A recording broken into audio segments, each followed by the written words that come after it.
اللہ تعالیٰ کی طرف سے مبعوث ہونے والے انبیاء کا بنیادی مقصد توحید کا قیام اور شرک کا خاتمہ ہوتا ہے، اور وہ اس کے لیے ہر قربانی دیتے ہیں۔ حضور صلی اللہ علیہ وآلہ وسلم نے قیام توحید کی خاطر بہت ہی زیادہ تکالیف اور مصائب برداشت کیے۔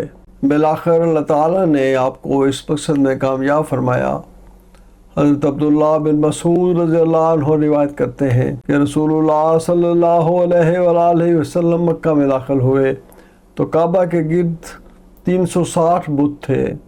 آپ صلی اللہ علیہ وآلہ وسلم ہر ایک کو اپنے ہاتھ میں پکڑی ہوئی لکڑی سے مارتے اور فرماتے، جاء الحق وزهق الباطل ان الباطل کان زہوقا، جاء الحق وما یبدئ الباطل وما یعید۔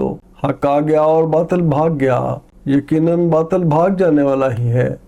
حق آ چکا ہے اور باطل نہ تو کوئی آغاز کر سکتا ہے اور نہ اسے دہرا سکتا ہے۔